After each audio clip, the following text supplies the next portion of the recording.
ये कहानी आपके जिंदगी की हर मुश्किल से लड़ने में मदद करेगी। Motivational story in Hindi. एक बार की बात है, एक बलराम नाम का युवक था जिसने देश के सबसे ऊंचे पहाड़ पर चढ़ने का सपना देखा था।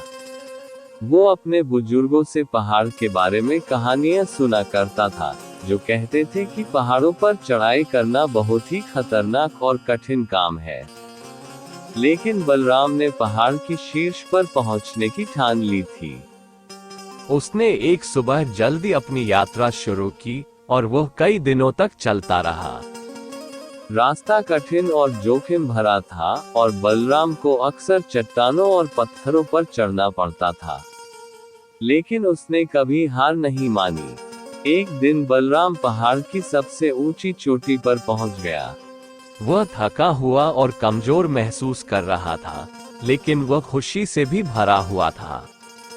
उसने अपना लक्ष्य हासिल कर लिया और उसने खुद को साबित कर दिया था कि वह जो कुछ भी ठान लेता है उसे पूरा किए बिना नहीं रुकता। जैसे ही वह युवक पहाड़ की चोटी पर खड़ा हुआ, उसने जमीन की ओर देखा। उसने हर दिशा में मीलों तक देखा और उसे शांति और उपलब्धि की अनुभूति महसूस हुई। वह जानता था कि वह इस पल को कभी नहीं भूलेगा। इस कहानी की सीख। बलराम की कहानी हमें ये याद दिलाती है कि अगर आप ठान ले तो कुछ भी संभव है। चुनौती चाहे कितनी भी कठिन क्यों न हो, अगर आप कभी हार नहीं मानते, तो आप अंततः अपने लक्ष्य तक पहुंच ही जाएंगे।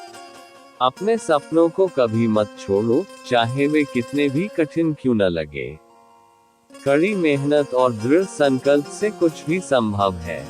मुझे आशा है कि ये कहानी आपको अच्छी लगी होगी।